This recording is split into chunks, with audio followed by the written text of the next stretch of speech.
body by shifting our perspective and embracing a positive outlook. We can literally change our biology and attract more positive experiences into our lives, building your upliftment mindset.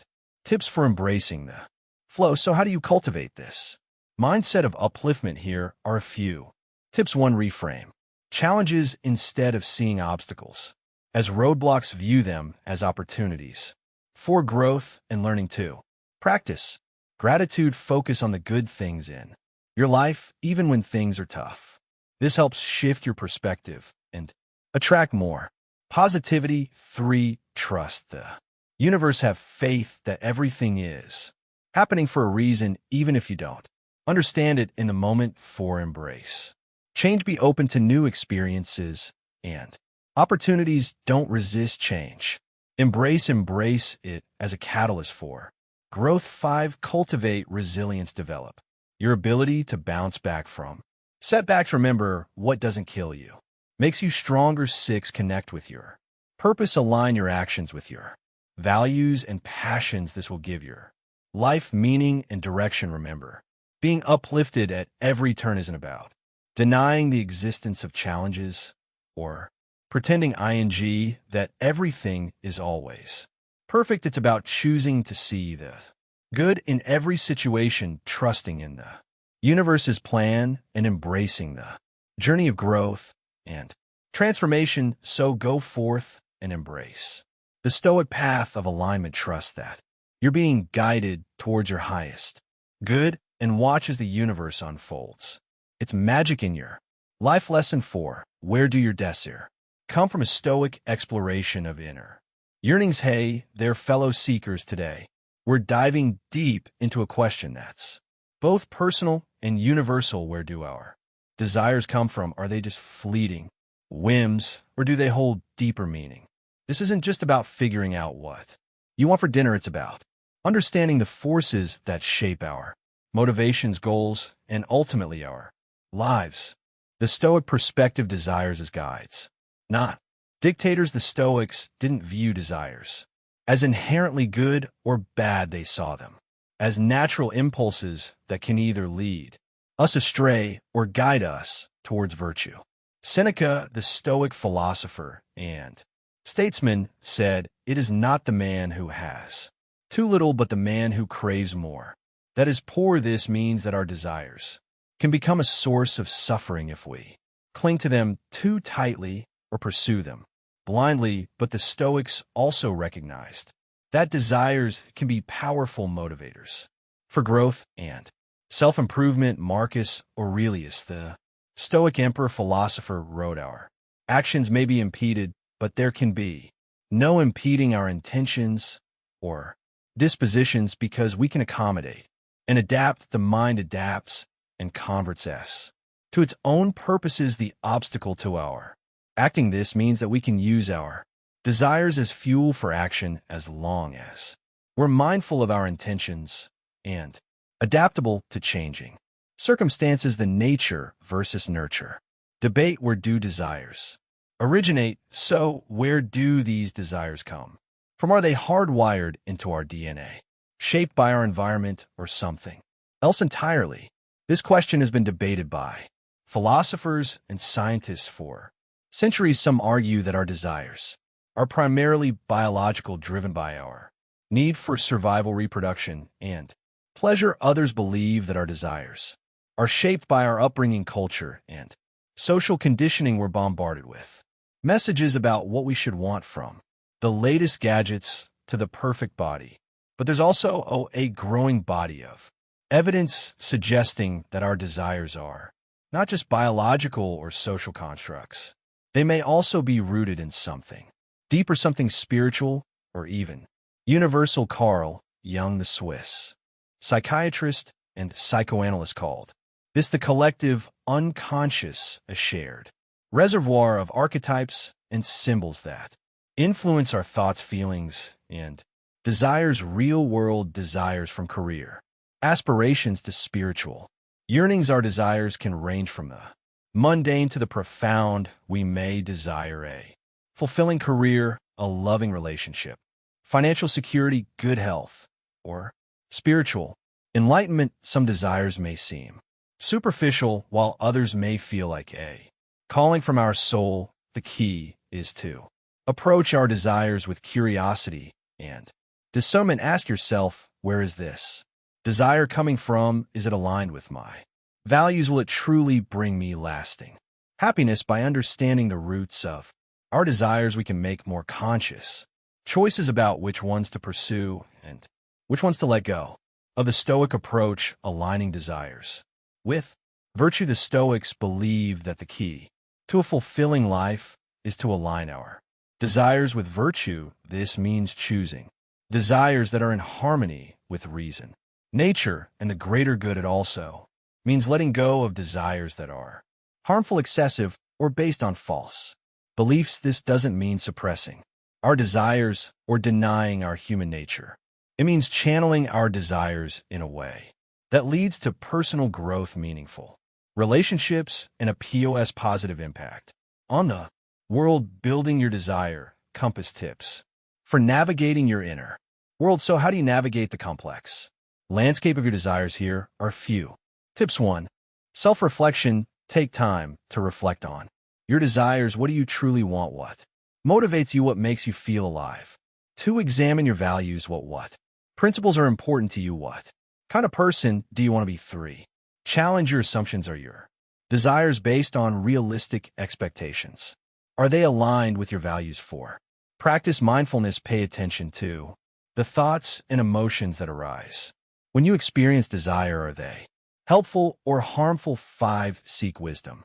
Learn from the Stoics and great thinkers about the nature of desire and how to navigate it wisely. Remember, your desires are not your master, they are your guides. By understanding their origins and aligning them with virtue, you can create a life that's both fulfilling and meaningful. Lesson 5. Live within your imagination. The Stoic art of creative manifestation. All right, fellow dream weavers, let's unlock the power of imagination. This isn't just about childhood fantasies or daydreaming. It's about harnessing the creative force within you to shape your reality. The Stoics understood the power of the mind to create our experiences, and modern science is catching up. So let's dive into how living within your imagination can lead to a more fulfilling life. The Stoic connection, the power of perception. The Stoics believe that our perception of reality shapes our experience of it. Marcus Aurelius, the Stoic emperor philosopher, wrote, "Everything we hear is an opinion, not a fact. Everything we see is a perspective, not the truth." This means we have the power to choose how we interpret events and circumstances, and our imagination plays a crucial role in this process. By visualizing our desired outcomes, we can shift our perception and align our energy with those outcomes. This isn't about denying reality, it's about actively participating in its creation. Real world imagination. From vision boards to business plans, think of your imagination as a mental laboratory where you can experiment with different possibilities. Want to start a business? Imagine yourself running a successful company, interacting with happy customers, and achieving your financial goals. This isn't just wishful thinking, it's a way to program your subconscious mind for success. Oprah Winfrey, a modern-day icon who rose from humble beginnings to become a media mogul, is a firm believer in the power of visualization. She once said, "Create the highest, grandest vision possible for your life because you become what you believe." The science behind it, neuroplasticity and the quantum field. Modern science is catching up to ancient wisdom. Neuroplasticity, the brain's ability to reorganize itself by forming new neural connections, shows that our thoughts and imagination can physically alter our brains. Furthermore, quantum physics suggests that our thoughts and intentions can influence the quantum field, the underlying energy that connects everything in the universe. By focusing our imagination on positive outcomes, we can potentially influence the field and attract those outcomes into our lives. Building your imaginative muscle. Tips for creative manifestation. So how do you harness the power of your imagination? Here are a few tips. 1. Set aside time for visualization. Dedicate a few minutes each day to visualize your desired outcomes. Make it as vivid and detailed as possible. 2. Create a vision board. Collect images, quotes, and objects that represent your goals and dreams. This will serve as a visual reminder of what you're working towards. 3. Write a script for your life. Describe your ideal day, week, or year in detail. This helps solidify your vision and make it more tangible. 4. Affirm your desires. Use positive affirmations to reinforce your belief in your ability to create your reality. Repeat them daily with feeling. 5. Act as if, behave as if your desires have already manifested. This helps you embody the energy of your goals and attract them into your life. Remember, your imagination is a powerful tool for creation. By using it intentionally and consistently, you can manifest your dreams and live a life that's truly extraordinary. So unleash your imagination, my friends, and start creating the life you've always dreamed of. The possibilities are endless. If you enjoyed this video or found it helpful, please give a thumbs up, subscribe to the channel, and hit the notification bell so you don't miss any upcoming episodes. And don't forget to keep it up in the comments below and share it with family and friends.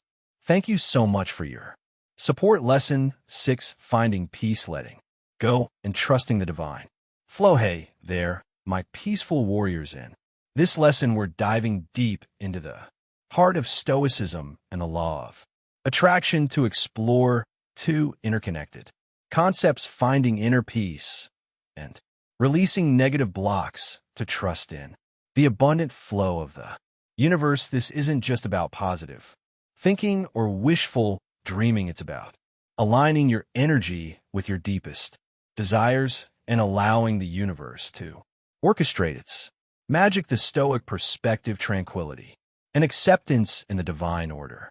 The Stoics, those wise folks from ancient times, were all about finding tranquility amidst chaos. They believe that true happiness comes from within, not from external circumstances. Seneca, the Stoic philosopher and statesman, famously said, "True happiness is to enjoy the present without anxious dependence upon the future, not to amuse ourselves with either hopes or fears, but to rest satisfied with what we have, which is sufficient for he that is so wants nothing." This doesn't mean being passive or giving up on your dreams. It means finding contentment in the present moment, accepting what is beyond our control, and focusing on what we can influence: our thoughts, emotions, and actions. Real-world peace and abundance, from daily stress to manifesting dreams. In our modern world, it's easy to get caught up in the hustle and bustle, constantly chasing after the next goal or material possession. But what if the key to unlocking true abundance and happiness lies in surrendering to the present moment and trusting in the divine flow of the universe? Deepak Chopra, a modern-day author and advocate for alternative medicine, often speaks of the field of infinite possibilities that surrounds us. He says the universe is a field of infinite possibilities, and we are co-creators of our reality by aligning ourselves with this field and releasing any negative blocks that hold us back. We can tap into its limitless abundance and manifest our deepest desires. The power of surrender: letting go of limitations we often carry around, negative beliefs and self-doubt that act as roadblocks on our path to fulfillment. These blocks can manifest as fear of failure, feelings of unworthiness, or limiting beliefs about what we can achieve. But what if these blocks are just illusion stories we tell ourselves that keep us trapped in a cycle of scarcity? By recognizing and releasing these negative blocks, we open ourselves up to the abundant flow of the universe. We begin to trust that we are deserving of love, success, and happiness, and we allow ourselves to receive the